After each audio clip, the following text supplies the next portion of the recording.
yakni tidak menghiraukan apa yang telah diperingatkan kepada mereka. Kami selamatkan orang-orang yang melarang daripada perbuatan jahat itu. Dan kami timpakan orang-orang yang zalim dengan azab siksa yang amat berat. Disebabkan mereka berlaku fasik, yakni derhaka. Bismillahirrahmanirrahim. Alhamdulillahi Rabbil Alamin. Wassalatu wassalamu ala ashrafil anbiya wal mursalin. Wa ala alihi wa sahbihi ajma'in. Rabbi shrah li sadri wa yassir li amri. Wahlul 'uqdatam min lisani yafqahu qawli. Rabbi zidna ilman warzuqna fahman. Allahumma iftah alaina hikmataka wanshur alaina min khazaini rahmatika ya arhamar rahimin.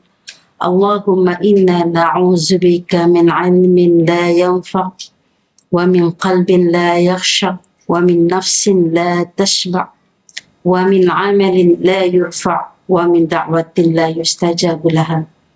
Ya Allah, ya Tuhan kami, jauhkanlah kami daripada ilmu yang tidak manfaat. Jauhkanlah kami daripada hati yang tidak pernah khusyuk. Jauhkanlah kami daripada nafsu yang tidak pernah kenyang. Jauhkanlah kami daripada amalan yang tidak diterima-Mu, ya Allah. Jauhkanlah kami daripada doa yang tidak dimakbulkan, ya Allah. Wa sallallahu ala sayyidina Muhammad wa ala alihi wa sahbihi wa sallam.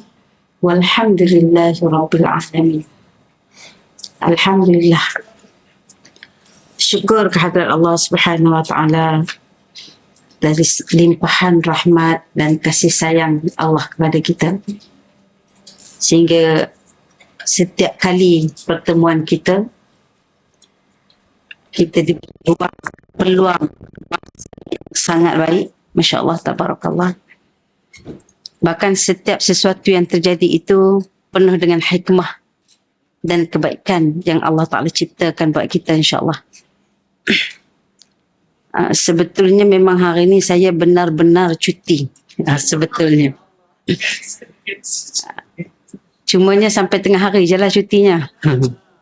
Selepas zuhur akan hantar anak ke USIM. Tu pagi ni ambil masa lah untuk buat apa yang perlu.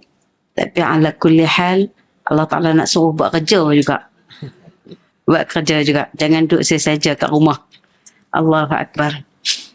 InsyaAllah muslimat, tak apa. Kalau siapa tak bawa buku pun tak apa.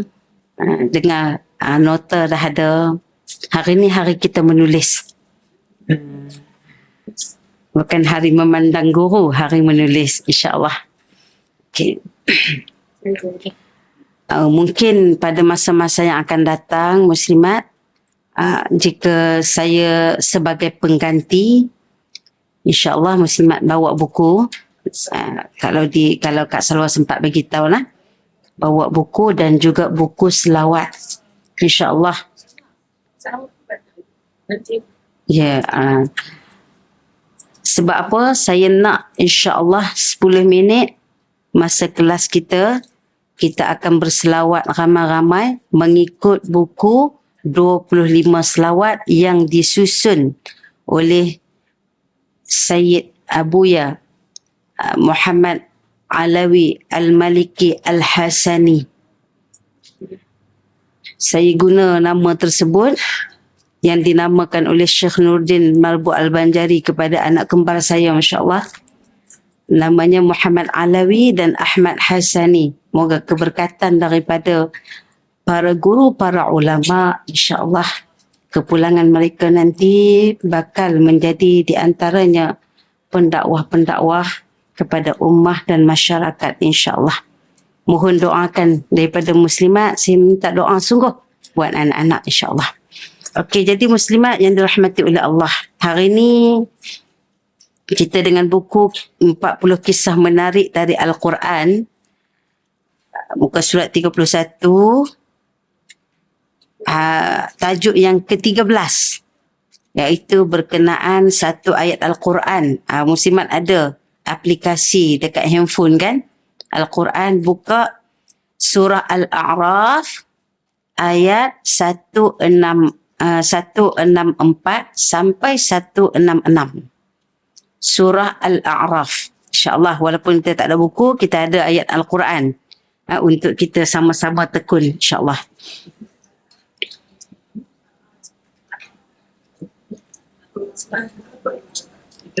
Surah Al-A'raf ayat 164, 166. Dah jumpa?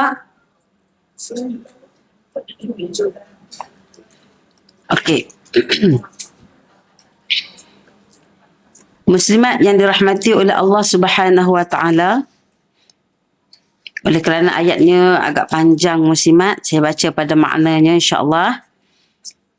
Dan ingatlah ketika segolongan di antara mereka berkata, mengapa kamu menasihati kaum yang Allah akan membinasakan mereka atau mengazabkan mereka dengan azab yang amat berat?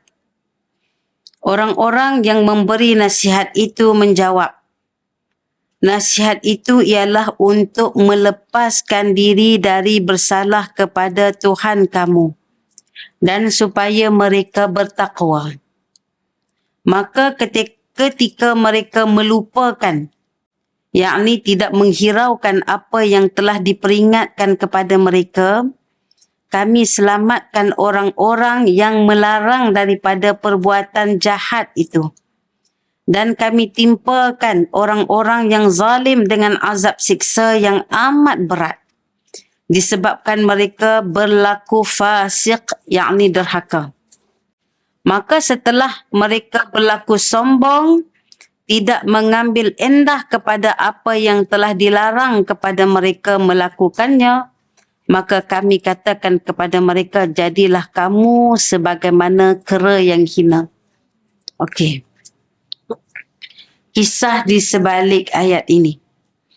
Allah Subhanahu wa taala menciptakan jin dan manusia agar mereka dapat memperhambakan diri kepadanya, yakni Allah.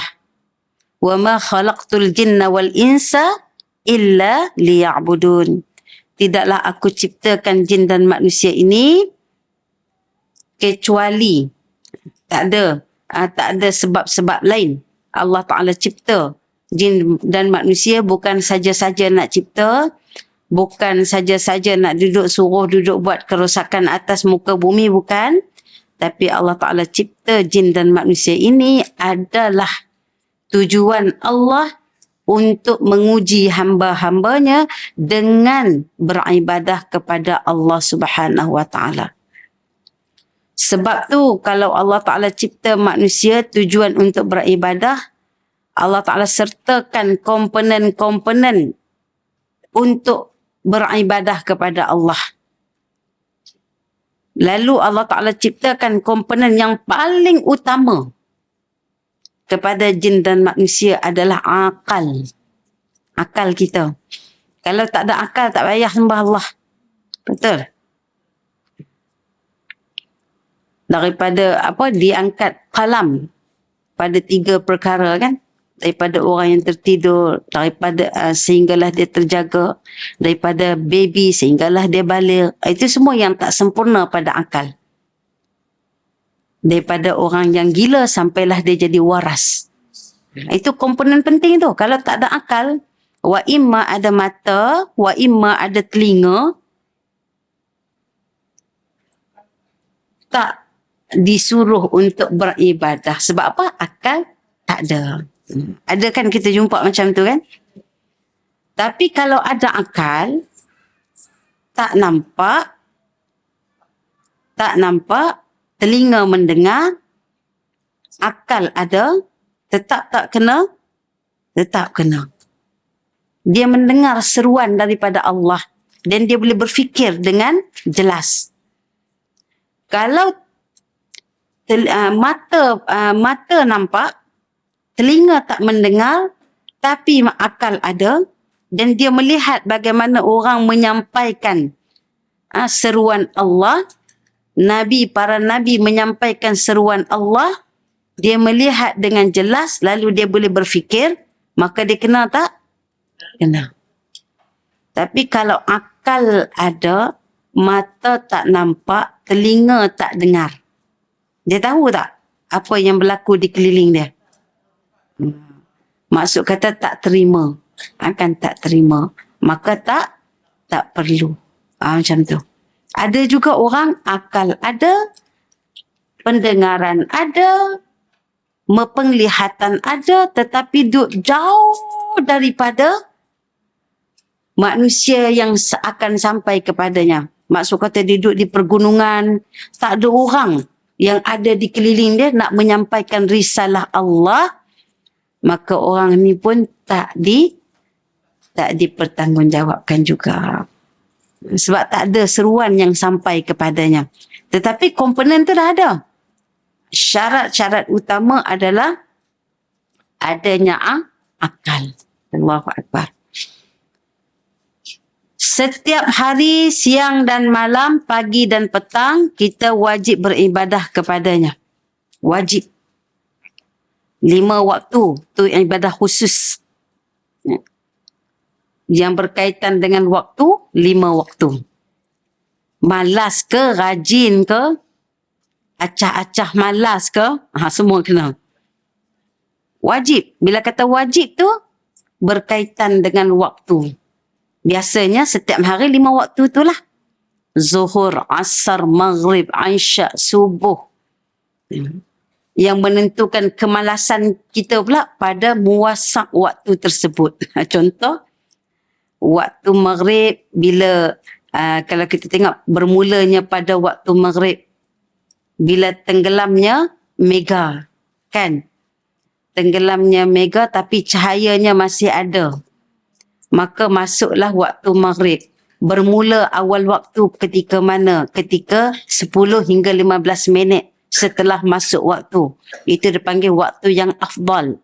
Bagi orang yang tidak ada urusan-urusan yang penting, urusan-urusan yang lara, jika dia wajib ke atasnya untuk menunaikan pada awal waktu. Nak dapat syurga, kata Nabi dalam hadis, orang yang nak dapat syurga ni, dia orang yang solat ala waqtiha. Masuk waktu, macam mana kadar dia? Dia ada 4 hukum dalam waktu, setiap waktu yang masuk. Yang pertama, waktu afdal. Sekira-kira 10 hingga 15 minit. Itu dipanggil waktu afdal selepas masuk waktu. Kita bingkas bangun dan sebagainya. Kemudian masuklah waktu jawas. Selepas 15 minit masuk waktu. Kemudian 10 minit selepas waktu jawas, masuk pula waktu ikhtiar. Maksud mana waktu ikhtiar masih lagi kita menunaikan solat dan mendapat ke-4 rakaat ataupun ke-3 rakaat ataupun ke-2 rakaat sebelum masuk waktu yang lain. Jangan sampai dia masuk dalam waktu hirmah. Waktu hirmah tu waktu yang diharamkan. Macam tu. Waktu yang diharamkan tu macam mana? Waktu yang diharam tu perbuatan kita melewat-lewatkan waktu sampai masuk waktu yang diharamkan itu, perbuatan tu yang menyebabkan dosa. Sukena takhir waktu. Macam tu. Tak ada apa-apa pun. Duduk saja tak apa, awal lagi ni. Waktu hirmah tu bagaimana muslimat? Waktu dia angkat takbiratul ihram, baru angkat ni. Allahu Akbar, orang pun azan. Dia tak sempat pun mendapat walau 1 rakaat. Itu waktu hirmah. Dah duduk hujung-hujung sangat dah. Perbuatan dia, orang Kedah kata perangai dia, tak senonoh sungguh. Dia takhir waktu tu, perbuatan tu yang haram. Tapi menunaikan solat tu adalah tetap wajib. Macam tu. Kita nak faham no? Bagaimana beribadah kepada Allah yang benar. Walaupun Allah Ta'ala menetapkan muasak pada waktu, bukanlah tiket kita untuk melambat, melengah-lengahkan. Cumanya ada satu hadis. Seandainya kamu nak solat, tapi makanan dah dihidangkan, ataupun kamu rasa perut kamu tak enak nak kena qada hajat dulu. Bila kamu duduk dalam waktu waktu afdal atau waktu jawaz atau waktu ikhtiar. Yang mana bila kamu pergi qada hajat ataupun kamu makan dah makanan yang dihidangkan itu masih sempat selepas itu kamu nak menunaikan solat, maka makruh kalau kamu solat dalam keadaan makanan yang dah terhidang ataupun kamu dalam keadaan nak qada hajat. Macam tu. Tapi kalau kamu dah hidang tapi duduk dalam takhir waktu dah. Kita pun teringat hadis ustaz kata kalau dah hidang makan dulu. Kan? Kena makan dulu kata. Kalau tidak nanti solat tak khusyuk, makruh. Kan? Kalau kita duduk hujung waktu dah, wajib kita kena tunaikan solat dulu. Wajib kena tahan dulu yang nak memerut tadi tu. Macam tu. Sebab apa? Kalau kita pergi membuang, pergi qada hajat dan makan dulu menyebabkan kita terkeluar pada waktu. Kena fahamlah apa maksud hadis tu. Bukan sekadar kita baca pada literal ayat dia saja. Okey. Nah, kalau terlalu mengantuk, kita duduk di hujung waktu pun tetap kena tunaikan solat. Kalau duduk pada awal waktu, kena sediakan di kita punya penggera dia daripada penggera jam loceng sampailah ke penggera manusia. Semua kena ambil peranan. Kalau tidak berdosa. Macam tu. Okey, kemudian setiap hari siang dan malam, pagi dan petang kita wajib beribadah kepada Allah Subhanahu Wa Taala. Namun kaum Bani Israel yang terkenal dengan kedegilan itu telah bermohon kepada Allah agar hari beribadah dikhususkan pada hari Sabtu sahaja. Okey, sebelum saya nak cerita tentang Bani Israel ni, ni kita tengah hangat ni cerita tentang mereka ni. Bila jadi saja kes-kes yang macam ni, kita jangan duk tengok scroll saja apa yang orang Islam kena, muslimat. Baca sejarah Yahudi. Baca sejarah Bani Israel. Di situ kita akan dapat pencerahan bagaimana wajibnya kita membenci mereka sebagaimana Allah Ta'ala benci mereka dalam Al-Quran. Sebagaimana Allah Ta'ala murka kepada mereka dalam Al-Quran. Kita pun kena ada perasaan macam tu. Ada satu kisah daripada hadis baginda sallallahu alaihi wasallam. Saya cerita mafhum dia. Ada seorang Yahudi ni datang ke rumah baginda sallallahu alaihi wasallam. Dia bagi salam kepada baginda sallallahu alaihi wasallam. Assalamu alaikum. Apa maksud assamu? Mampus kamu. Lebih kurang macam tu lah. Celaka, mampus, kutukan lah kita kata. Kemudian Nabi pun mendengar, maka Nabi jawab apa? Wa'alaikum. Nabi tak sebut sam pun. Wa'alaikum, ke atas kamu. Kalau dia doa yang baik kat Nabi, ke atas dia juga kebaikan. Tapi kalau dia doa celaka, ke atas kamu. Itu akhlak Nabi. Nabi tak kata pun wa'alaikumsalam. Nanti kita tengok siapa yang kata yang tu. Kemudian, itu akhlak yang Nabi tunjukkan. Kita kata peluru makan tuan. Nabi balikkan balik peluru tadi. Wa'alaikum. Maksud kata, celaka juga ke atas kamu. Dalam masa yang sama, Sayyidatina Aisyah mendengar. Dia dengar orang Yahudi bagi salam yang sedemikian rupa kepada baginda sallallahu alaihi wasallam. Kita pun muslimat lah orang bagi salam kat suami. Oh, bagi macam tu pula. Dia pun jawab daripada dalam dengan suara yang kuat. Masya Allah, tabarakallah. Apa jawapan Sayyidatina Aisyah? Wa'alaikumsalam. Wahai, dia panggil al-qiradah wal khanazir. Dia tambah lagi dahsyat. Dia kata, ke atas kamu, mampus. Lebih kurang macam tu lah. Wahai kera-kera dan khinzir-khinzir. Dia kata, lagi dahsyat. Nabi pun kata apa? Marah dekat Sayyidatina Aisyah lah. Sudahlah, cukup-cukup lah tu. Kan? Tak payahlah kata macam tu kat dia orang. Aku dah jawab dah tadi. Wa'alaikum. Cukuplah sekadar tu. Geram Sayyidatina Aisyah kepada sapaan orang Yahudi kepada baginda sallallahu alaihi wasallam. Nampak tak? Tu Nabi akhir zaman duduk depan muka mereka. Menjadi pemerintah di tempat mereka. 3 Yahudi terbesar duduk bawah pemerintahan baginda sallallahu alaihi wasallam. Tak duduk dengan baik pun muslimat. Buat onar setiap masa. Yahudi Bani Quraizah, Yahudi Bani Nadir, Yahudi Bani Qainuqa. Semua ada peranan masing-masing ketika tu untuk menghancurkan Nabi dan juga para sahabat, apatah lagi Islam. Mai satu ketika pada peperangan Al-Ahzab, Banu Quraizah pula yang membela. Mai satu ketika Bani Nadir pula yang memperolok-olokkan muslimah di pasar Yahudi. Mai satu ketika yang lain Bani Qainuqa pula yang mana mengkhianati perjanjian dan sebagainya. Semua masing-masing buat onar. Walaupun baginda sallallahu alaihi wasallam buat satu piagam Madinah. Buat satu piagam Madinah yang mana saling menjaga kota Madinah. Yang mana saling tidak akan berlaku provokasi di antara kaum dan agama. Rasulullah bukan perintah orang Islam saja di Madinah. Munafik pun ada. Yahudi pun ada. Orang Islam pun ada. Jadi Rasulullah memerintah masyarakat majmuk. Bukannya biasa-biasa. Oh tak apalah baginda baginda Nabi, orang Islam yang ikut Nabi. Tidak.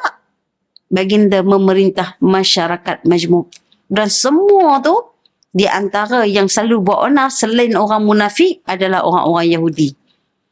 Ada yang Bani Nadir, Nabi sampai ke tempat mereka, dijemput Nabi konon-konon, jemputan yang mulia. Rupa-rupanya mereka merancang untuk membunuh Nabi. Ketika Nabi nak langkah keluar daripada rumah, mereka telah sediakan batu yang besar di atas sana untuk menghancurkan Nabi. Kemudian malaikat Jibril datang menyampaikan berita tersebut. Nampak tak muslimat?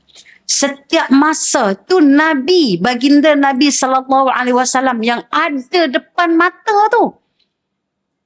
Hari ni Nabi tak ada dengan kita dah muslimat. Yang ada pejuang-pejuang Islam. Lagilah mereka tak hairan. Apatah lagi membunuh umat Islam tu satu hobi bagi mereka. Dia panggil favourite. Kalau tak buat benda hobi ni, kalau tak buat menggeletar tangan muslimat. Jenis orang kaki pancing kan.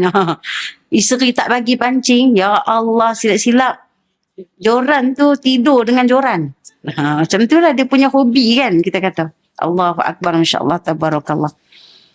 Kemudian berlakulah turunlah ayat ni tentang kisah bagaimana orang-orang Yahudi yang Allah Ta'ala kisahkan mereka dalam Al-Quran. Yang kita tengok hari ini adalah dalam surah Al-A'raf. Kisah orang Yahudi dalam Al-Quran cukup banyak. Ada ketika Allah Ta'ala panggil Yahudi kepada mereka, ada ketika Allah Ta'ala panggil Bani Israel kepada mereka. Kan? Dan kisah mereka ni, perangai yang Allah Ta'ala gambarkan dalam Al-Quran, sebiji perangai mereka terjemah di luar. Kita baca sikap-sikap degil, tamak, rakus, kejam, zalim dalam Al-Quran. Begitulah mereka di luar hari ini. Tak ada perubahan pun.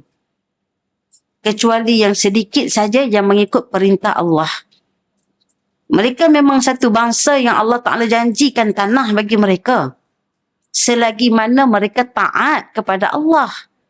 Tapi mereka ingkar. Nabi-nabi mereka bunuh. Tak ikut cakap mereka, tak ikut kehendak mereka, tak ikut apa yang mereka suka, mereka bunuh. Kemudian tiba-tiba nak kembali ke tanah di mana Nabi mereka pernah tinggal. Alasan saja. Dan itu satu proses sebenarnya untuk mengumpul semua orang-orang Yahudi untuk dihapuskan. Cuma proses itu bukan sekadar memakan masa, tetapi memakan korban.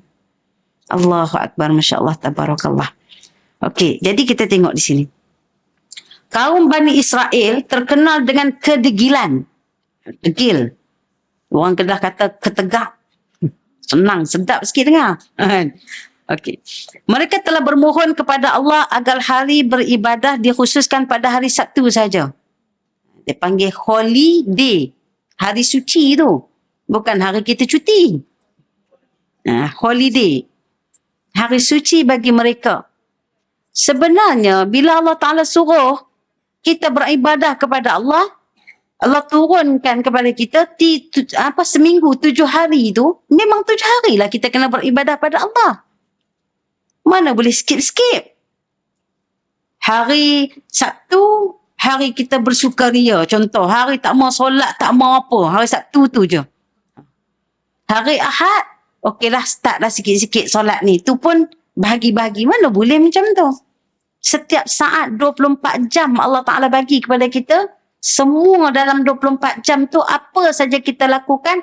Ada ibadah khusus, ada ibadah umum. Mesti kena ada. Tapi perangai orang Yahudi ni, Bani Israel ni, mereka minta satu hari untuk hari tu saja dikhususkan untuk beribadah. Sebab rupa-rupanya sifat mereka daripada zaman mula Nabi Adam sampai ke zaman Nabi Muhammad tak adanya. Ada dalam seminggu tu 12 hari tak ada muslimat. Semua 7 hari sama aja. Jam pun sama. 24 jam. Sama aja. Bila dituntut untuk beribadah kepada Allah setiap hari, mereka rasa terbeban. Terbeban. Nak berseronok, nak bergembira, me time lah, healing lah, semua adalah benda dalam tu. Kan? Jadi terganggu. Itu sebab mereka minta pada Allah, bagilah satu hari saja untuk mereka beribadah kepada Allah. Dengan ibadah yang sungguh-sungguh, tak ada masuk elemen-elemen yang lain. Keinginan mereka yang mereka utarakan kepada Allah Subhanahu Wa Taala, Allah Taala sambut. Allah Taala bagi apa yang mereka nak. Semudah itu muslimat. Kelebihan yang Allah Taala bagi kepada kaum Bani Israel ni memang sangat banyak. Nak makan, dapat makanan hidangan daripada langit. Al-manna was-salwa. Bukan main kan? Al-manna was-salwa tu. Hidangan daripada langit muslimat, Masya Allah. Makan-makan, lepas tu dah jemu minta bawang besar. Punya tak senonohnya perangai, kan? Allahu Akbar. Apa saja kelebihan yang dikehendaki oleh kaum Bani Israel ini, semua dapat. Itu ujian kepada mereka. Nanti Allah Ta'ala uji mereka sepanjang jalan. Sebab tu Allah Ta'ala gambarkan kepada mereka, mereka adalah satu umat yang gagal. Gagal mengikut perintah Allah. Itu Allah Ta'ala gambarkan kepada kita umat Nabi Muhammad sebagai ibrah. Di antaranya, ujian-ujian di antaranya kisah yang kita baca ni. Kemudian, mereka telah bermohon kepada Allah agar hari beribadah dikhususkan kepada hari Sabtu sahaja. 6 hari lagi mereka sibuk dengan urusan keduniaan. Urdu. Urusan dunia. Mereka sibuk dengan urusan dunia. Mereka ambil masa 6 hari. 1 hari mereka minta kepada Allah untuk beribadah kepada Allah. Sebab apa? Mereka kata 6 hari itu, kalau semua hari nak dikhususkan beribadah kepada Allah, mereka tak sempat. Sibuk benar. Tak tahulah sibuk apa. Dengan urusan dunia ni kan. Kalau kita ikutlah akur pada urusan dunia, semua kita tak sempat muslimat. Sibuk nak tidur. Kan?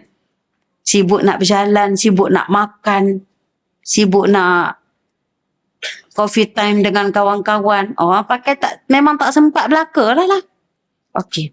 Maka keinginan mereka ini dikabulkan oleh Allah Subhanahu Wa Taala yang sudah tetaplah menurut syariat Nabi Musa. Maka dijadikan keinginan mereka sebagai ketetapan pada syariat Nabi Musa.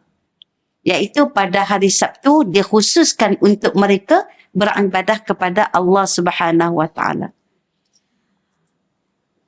Kemudian hari Sabtu itu adalah hari yang istimewa dan mereka dilarang untuk bekerja. Masuk hari Sabtu merupakan hari yang paling istimewa bagi orang Yahudi. Kalau orang Nasrani hari apa? Ahad. Itu hari untuk Kristian kan? Kalau orang Islam? Semua hari. Apatah lagi hari Jumaat. Ingat ke Jumaat saja ke nak kena buat ibadah? Semua hari. Apatah lagi penghulu bagi segala hari, yakni hari Jumaat. Masya Allah. Maka hari itu dikhususkan semata-mata untuk menyembah dan bersyukur kepada Allah serta mempelajari ilmu agama. Masuk saja hari Sabtu, mereka kena khususkan untuk menyembah Allah Subhanahu Wa Taala. Kalau ada kelas-kelas ilmu, mereka kena pergi, kena dengar. Hari itu hari mereka betul-betul menghadap Allah dan tinggalkan semua urusan-urusan dunia. Macam tu. Orang bagi mudah, Allah bagi mudah, nak susah. Ingat tengok apa yang berlaku. Begitulah telah menjadi adat, syariat dan tradisi Bani Israel sejak zaman Nabi Musa sampailah ke zaman Nabi Daud alaihi salam. Kalau kita baca sejarah, kalau kita baca rentetan urutan 25 Rasul, kita jumpa Nabi Daud dulu, baru jumpa Nabi Musa kan? Tapi kalau kita baca rentetan sejarah, Nabi Musa dulu, baru jumpa Nabi Daud. Okey, saya bagi satu sikit gambaran pada muslimat. Nabi Musa, sewaktu Nabi Musa duduk di Mesir, masa tu Bani Israel dah ada lebih kurang 600,000 orang. Ramai dah. Masa zaman Nabi Yusuf, sebelum Nabi Musa, zaman Nabi Yusuf baru ada 72 orang sahaja yang terdiri daripada keluarga Nabi Yusuf sendiri, iaitu Nabi Yaqub serta abang-abangnya. Dalam abang-abang Nabi Yusuf itu, daripada abang tiri lah, daripada mak, tak bukan abang tiri, abang betul, daripada mak lain, bapa yang satu, maka lahirlah abang-abang, termasuk dalam tu Yahuda. Yahuda ni lah yang melahirkan pembesar-pembesar Yahudi. Orang-orang ahli-ahli perniagaan daripada Yahudi. Cerdik pandai, ahli fizik, ahli kimia, geologi, semua daripada susur galur Yahuda. Daripada Levi pula, abang dia yang bernama Levi, barulah susur galur tu sampai kepada Nabi Daud dan Nabi Sulaiman alaihi salam. Itu pembesar-pembesar agama. Setelah Nabi Yusuf ambil abang-abang keluarganya dan 72 orang lagi tu duduk di Mesir pada ketika itu, diselamat daripada bumi Kanaan yang dekat dengan Palestin.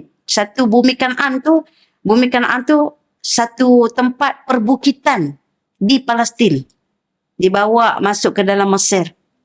Selepas 27 tahun, maka wafatlah Nabi Yusuf alaihi salam. Nabi Yusuf wafat, berkembang biak Bani Israel. Sampailah ke 600,000 orang waktu pemerintahan Ramses kedua, Firaun. Ramai tak? Ramai. Lepas tu Firaun pula satu malam mimpi akan dihancurkan oleh seorang lelaki daripada Bani Israel. Bangun pagi kecup perut. Dicari semua, mana dia? Bayi-bayi lelaki dibunuh semua. Kecuali satu, Nabi Musa yang diselamatkan, yang diselamatkan oleh Siti Asia, hanyut dan terhenti di bawah terusan pohon depan dengan istana Firaun. Itu sebab nama Musa, maksud dia pohon dan air. Pujuk, dapatlah bela, kan? Nabi Musa membesar walaupun di bawah didikan Firaun, tapi Nabi Musa membesar sebagai seorang Muslim. Dan dia sedar diri dia Bani Israel, daripada Bani Israel. Dia mula mengumpulkan orang-orang Bani Israel tadi satu tempat yang asing. Sebab apa? Bani Israel pada ketika itu beragama Tauhid. Mengesahkan Allah. Sedangkan bangsa Qibti bawah Firaun, banyak Tuhan mereka. Sampailah satu detik Firaun mengaku dia jadi Tuhan. Sebab tak pernah sakit. 400 tahun hidup, sesemua pun tak pernah mesti mat. Kan? Macam mana dia tak mengaku kan? Hidup dengan kemakmuran, nak buat apa saja dapat. Hamba-hamba semua jadi pengikut, follower dia ramai lah masa tu. 12 juta orang tentera saja follower dia. Tu tak masuk rakyat lagi. Maka pada ketika tu, Dia dah sedar dah siapa sebenarnya Nabi Musa alaihi salam. Sebab satu peristiwa yang berlaku antara Nabi Musa dan Samiri serta Fatun, iaitu seorang lelaki Qibti. Dia nak selamatkan si Bani Israel, Samiri tu. Nabi Musa tumbuk si Fatun tadi, mati. Dah mati, tumbuk sikit je. Tapi tangan Nabi Musa satu mukjizat. Allah Ta'ala bagi kekuatan pada tangan Nabi Musa. Sikit saja sentuh dengan tumbukan boleh mati. Biasanya kalau orang tumbuk paling-paling lebam, betul tak? Kan ni tak. Mati terus. Satu peristiwa yang lain, Nabi Musa jumpa juga Samiri juga. Dengan bangsa Qibti yang lain. Rupanya si Samiri ni yang suka cari pasal. Tu perangai Bani Israel. Dia suka cuek. Orang cuek dia sentak. Dia nampak saja Nabi Musa, dia pun panggil. Macam panggil geng lah kan. Mai tengok ni, tengok ni. Nabi Musa tengok-tengok, Nabi Musa marah. Oh, rupanya kamu yang selalu buat hal. Macam tu lah. Dia kata, awak, kalau aku buat hal pun, kamu nak bunuh aku macam bunuh si Fatun tu. Dia yang pecahkan rahsia. Maka semenjak tu Nabi Musa jadi dalam buruan Fir'aun. Nabi Musa nak bawa semua rakyat dia, semua umat dia keluar daripada bumi Mesir, nak masuk ke Palestin. Tak boleh keluar juga muslimat. Sebab dalam satu hadis dikisahkan kenapa rombongan Nabi Musa tak dapat keluar daripada Mesir. Atas satu sebab, di antaranya mereka tak dapat keluarkan Nabi Yusuf, makam Nabi Yusuf. Tulang belulang. Sebab mana? Sebagaimana yang diwasiatkan oleh Nabi Yusuf. Dibagi tahu oleh seorang pendeta kepada Nabi Musa. Maka kata pendeta tu, yang tahu makam Nabi Yusuf ni seorang aja, iaitu seorang perempuan tua. Orang lama lah cerita dia, yang tahu kisah-kisah klasik ni. Kan? Maka berjumpalah mereka dengan seorang perempuan tua. Perempuan tua tu kata, boleh aku nak tunjukkan makam Nabi Yusuf dengan satu syarat. Wahai Musa, minta kepada Tuhan kamu agar aku ini dijamin syurga. Demand tak permintaannya. Nabi Musa sendiri pun tak berani nak mengaku mula-mula. Namun Allah Subhanahu Wa Taala memerintahkan, wahyukan kepada Nabi Musa untuk menerima permintaan daripada wanita tua tersebut. Tapi wanita tua tu kita panggil orang yang cerdik, bijaksana. Sebab dia tidak minta hal keduniaan.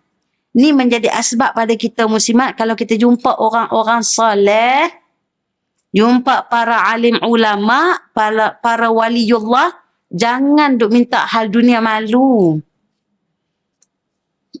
Wahai Syekh, mohon doakan kepada saya, kan. Doakan pada saya dimewahkan rezeki. Itu minta dunia lah tu kan.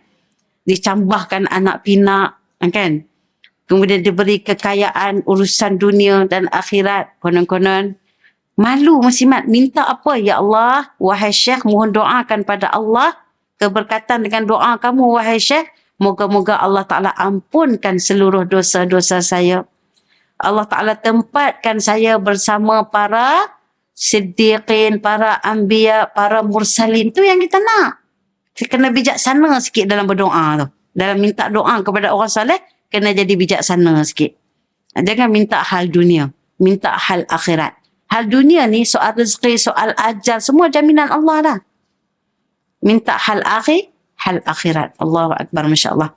Lalu setelah mana dijamin, maka wanita tua tadi berkata kepada Nabi Musa, pergilah ke satu tasik dan cedoklah air di dalam tasik itu sampai kering.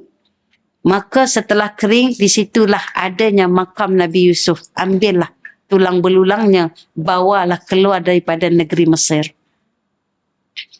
Maka bukan mereka kata payahnya, kan. Cedok semua. Cedok. Sampai kering tasik itu, terjumpalah makam Nabi Yusuf. Maka diambillah tulang belulang Nabi Yusuf, dibawa keluar bersama. Sampai dah nak masuk Palestin dah ni. Ada suku Palestin yang disebut sebagai Amalek, suku Amalek ataupun suku Mamalik. yang ada dalam Palestin, yang mana suku ini tidak beriman kepada Allah Subhanahu Wa Taala. Nabi Musa pun ajak kaum dia untuk berperang di sana. Apa kata Bani Israel ketika tu? Kamu pergilah dengan Tuhan kamu. Lawanlah dengan orang-orang yang kuat dalam sana tu. Kami tak mahu. Lepas menang, panggillah kami masuk. Tu dia. Sampai macam tu sekali perangai Bani Israel. Allahu Akbar. Itu nak cerita sisi-sisi degilnya Allah Ta'ala nak gambarkan pada kita. Akhirnya Nabi Musa pun tak sempat nak masuk ke dalam Palestin. Nabi Musa wafat di luar Palestin. Ya. Tapi dekat dah lah nak sampai. Diganti oleh Nabi Yusha. Iaitu merupakan antara orang yang rapat dengan Nabi Musa. Pengikut yang paling rapat. Yang mana pernah menemani Nabi Musa ketika bertemu dengan Nabi Khidir alaihi salam. Masya Allah, tabarakallah. Selepas tu barulah berlaku peristiwa di dalam sana. Seorang pemuda yang bernama Jalut. Jalut yang berlawan dengan Talut. Kemudian daripada Jalut ini ada menantu yang melantik seorang pemuda lagi. Seorang pemuda yang masih muda. Iaitu namanya Nabi Daud alaihi salam. Dan selepas Nabi Daud memerintah, barulah selepas Nabi Daud, Nabi Sulaiman alaihi salam. Itulah di antara susu galur daripada sudut kenabian yang boleh kita faham. Rentetan sampai ke hari ini, Yahudi yang sampai dapat menduduki Palestin sampai hari ini, yang mana telah rasmi mereka mendapat tanah mereka untuk mereka jajah di Palestin adalah pada tahun 1924 secara rasmi diberikan oleh PBB. Hasil daripada pertolongan British, hasil daripada peperangan menghancurkan Empire Osmaniyah.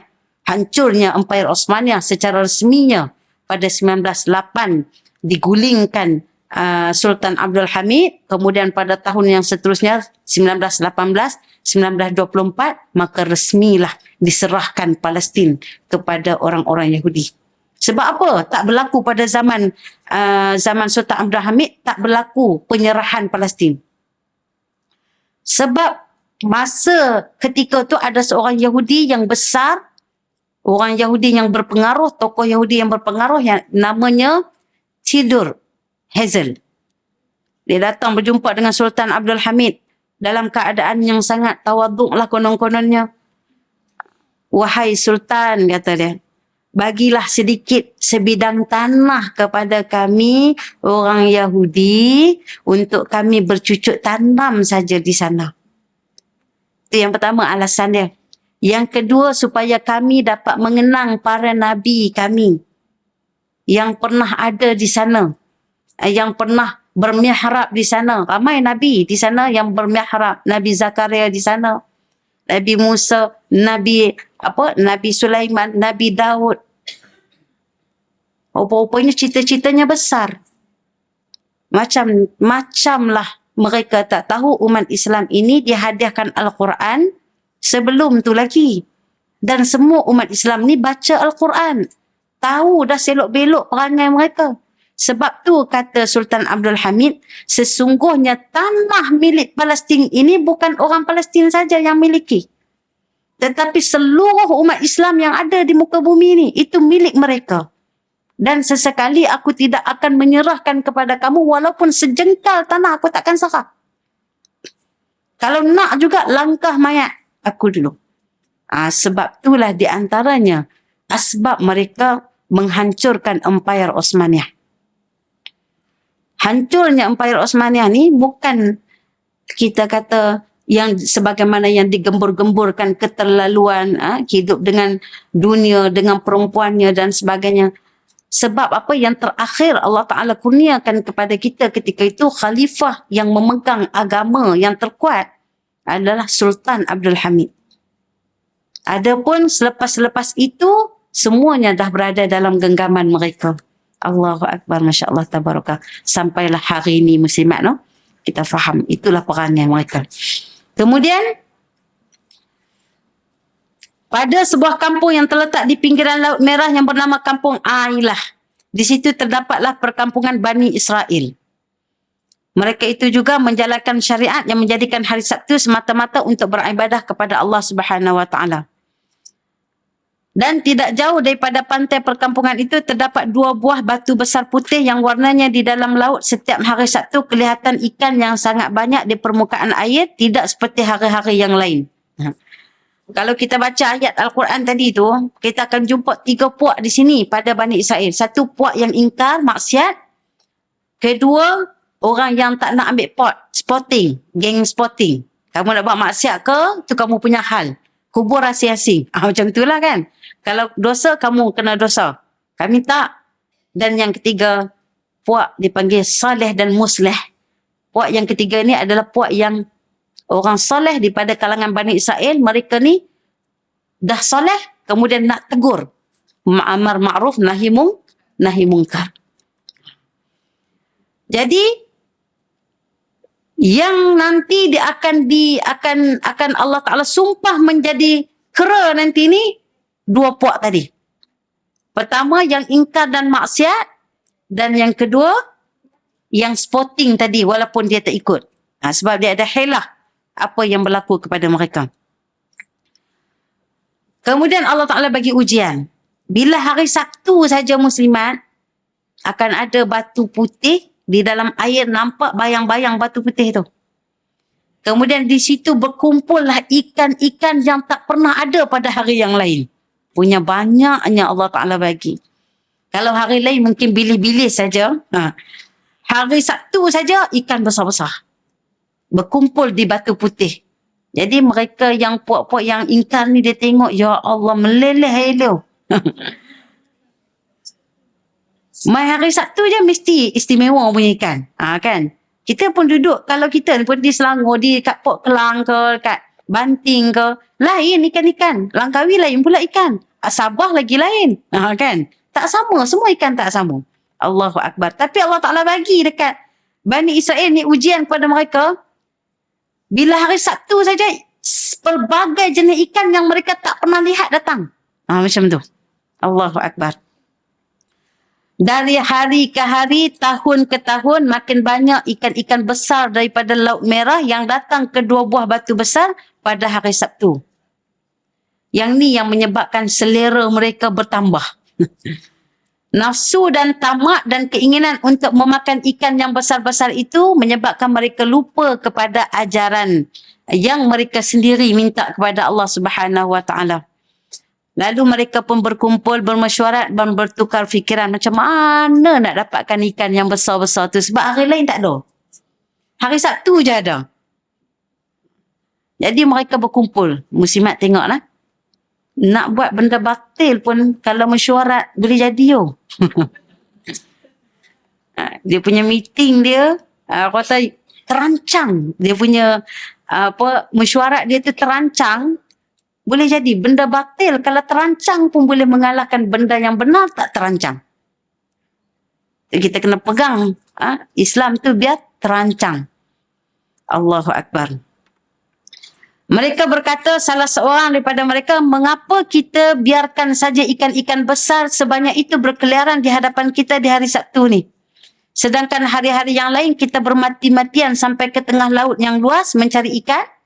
Kadang-kadang ada, kadang-kadang sampai kena mengorbankan nyawa kita. Allahu Akbar.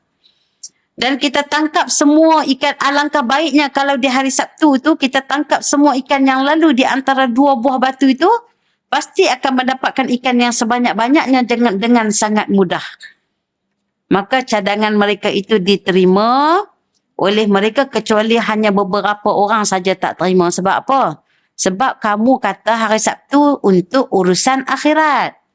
Kenapa nak buat kerja tu hari Sabtu? Kan? Kenapa nak buat kerja tu hari Sabtu? Sedangkan kamu dah minta daripada Allah hari Sabtu, urusan akhirat bagi kamu. Jadi ada juga yang tarik diri. Maka ada juga mereka yang merancang kita pukat hari Sabtu kita tinggal. Nanti hari Ahad nanti baru kita ambil. Macam tu. Dia punya helah dia tu.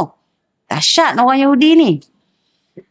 Maka begitulah setiap hari Sabtu penduduk kampung itu bersama-sama, ada yang ingkar tunjuk terang-terangan. Mereka menangkap ikan di antara 2 buah batu besar dengan mudah sekali. Mereka berhelah dengan meletakkan pukat pada hari Jumaat. Masuk, ada kata tak hari Sabtu ambil hari Ahad, ada riwayat kata tak hari Jumaat ambil hari Sabtu. Macam tu. Dan mengangkatnya pada hari Ahad, tak ambil hari Sabtu pun ada, ambil hari Ahad pun ada. Maksud kata letak hari Jumaat, hari Sabtu is okay, beribadah kepada Allah, nanti hari Ahad kita ambil. Kita tak buat apa kan, kita pukat hari Jumaat tu. Okey. Maka hasil ikan yang mereka dapat lebih banyak daripada hasil hari-hari ke laut. Alangkah senangnya hati mereka dengan perbuatan mereka ini. Maka hari Sabtu itu sudah mereka berubah daripada hari beribadah kepada Allah seperti permohonan asal mereka, maka bertukarlah hari Sabtu jadi hari bersukaria. Itu yang jadi hari suci, holiday jadi hari cuti. Jadi hari cuti, hari bersukaria bagi mereka. Maka setelah mana perbuatan mereka ini diketahui oleh orang saleh di antara mereka, mereka dinasihati. Menasihat. Orang saleh ni, mereka duduk di tempat, mereka boleh menegur dengan mulut. Betul? Itu sebab kalau kita tengok amal ma'ruf nahi mungkar ni, dia panggil dalam sudut apa? Dia panggil tartib adwar. Tartib adwar ni maksudnya mengikut peranan masing-masing. Mengikut peranan masing-masing ni maksudnya kalau kata kita ni rakyat marhin, teguran dengan hati tu adalah baik. Bukan dipanggil adhaful iman. Selemah-lemah iman bukan. Tapi dia tak boleh nak buat apa, tak ada kuasa apa, dia cuma rakyat je. Contoh kan. Sebagai seorang pendakwa dia kena tegur, peranannya dia boleh menegur dengan mulut. Dan sebagai seorang pemimpin dia kena tegur dengan tindakan. Itu dipanggil mengikut peranan masing-masing. Kadang-kadang kita dengar juga, tak boleh tegur dengan ni, buat dengan ni. Tak boleh tegur dengan ni, buat dengan hati. Itu tafsiran yang lain lah yang saya dengar daripada di antaranya Syekh Ibrahim Al-Qattani mengatakan tartib adwar pada bab amar ma'ruf nahi mungkar. Dan saya rasa itu lebih tepat. Mengikut kedudukan kita masing-masing. Berbeza dengan tartib tadriji. Tartib tadriji ni maksudnya berstep. Sebagaimana Allah Ta'ala perintah tentang hukum minum arak. Kan sikit-sikit kan. Mula-mula minum arak, nak pergi solat, jangan minum kan. Tapi minum tu masih boleh lagi. Kan. Sampai akhirnya dilarang untuk kamu minum arak. Secara total. Itu panggil tartib tadriji. Berperingkat step by step. Okey, boleh faham no? InsyaAllah. Okey, jadi sebagai seorang yang saleh daripada kalangan Bani Israel tadi ni, mereka pun menegur. Bila tegur, teguran mereka diabaikan. Bahkan didirikan tembok. Tak nak ada kaitan. Maka duduklah orang yang maksiat dan ingkar tadi dengan orang yang sporting. Duduk dalam satu tempat. Sampai satu ketika Allah Ta'ala jadikan mereka seperti mana kera. Seperti mana kera. Orang soleh tadi pun melihat perubahan yang berlaku kepada mereka ni. Tapi bukanlah menunjukkan kejadian kera ni menunjukkan teori Darwin tu betul muslimat. Bukan. Setiap kita ni semua daripada Nabi Adam. Kullukum min Adam. Wa Adam min turab. Setiap daripada kamu ni daripada anak cucu Adam. Daripada Nabi Adam. Dan Adam daripada tanah. Itu asal-usul kita. Daripada kita yang membesar tinggi 60 hasta sebagaimana Nabi Adam, mengikut peredaran zaman makin rendah, makin kecil, makin kecil, makin kecil. Sampailah sekarang monek. Macam itulah. Yang teori Darwin pula, daripada duduk 4 kaki, lama-lama bangun tinggallah 2 kaki. Wallahu alam. Itu bukan teori sebagaimana yang kita duk baca zaman, saya pasti zaman akak-akak dulu, tak? Ada satu buku kan, teori Darwin dimasukkan. Di doktrin kita betul-betul. Allahu Akbar, Masya Allah, Tabarakallah. Okey, kemudian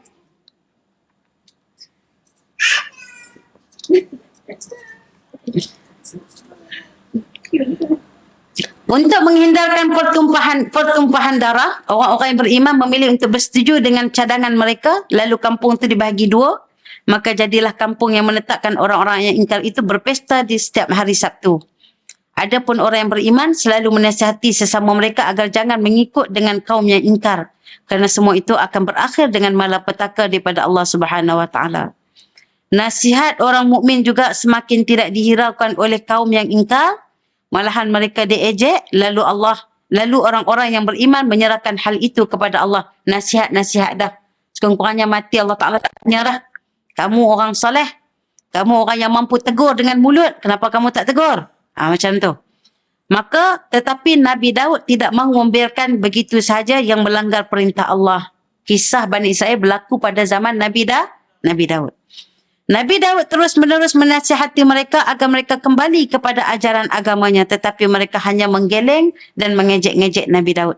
Akhirnya Nabi Daud berserah diri kepada Allah Subhanahu Wa Taala dengan doa supaya Allah Taala memberi balasan ke atas golongan yang sesat itu.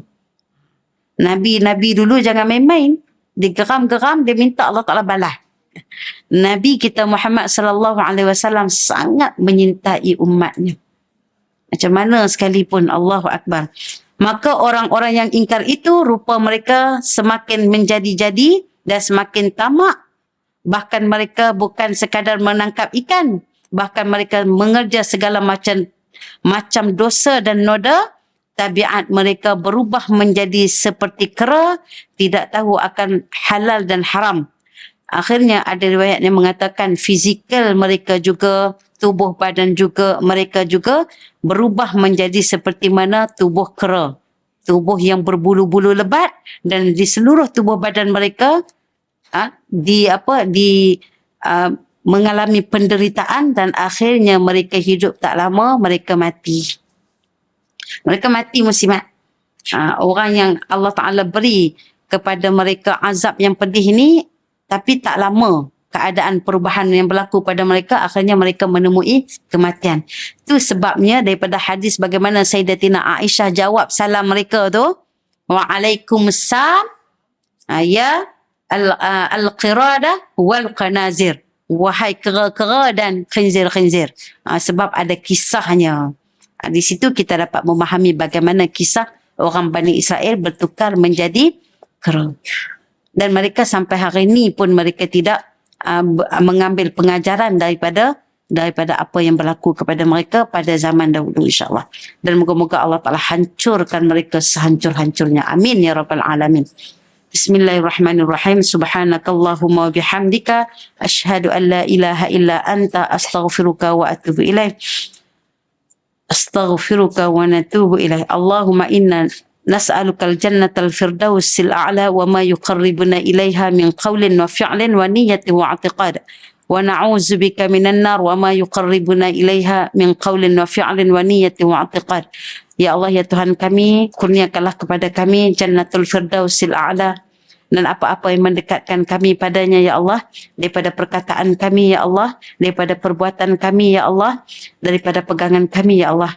Ya Allah, ya Tuhan kami, jauhkanlah kami daripada neraka Jahannam-Mu ya Allah, dan apa-apa yang mendekatkan kami padanya ya Allah, daripada perkataan kami ya Allah, daripada pegangan kami ya Allah, daripada perbuatan kami ya Allah.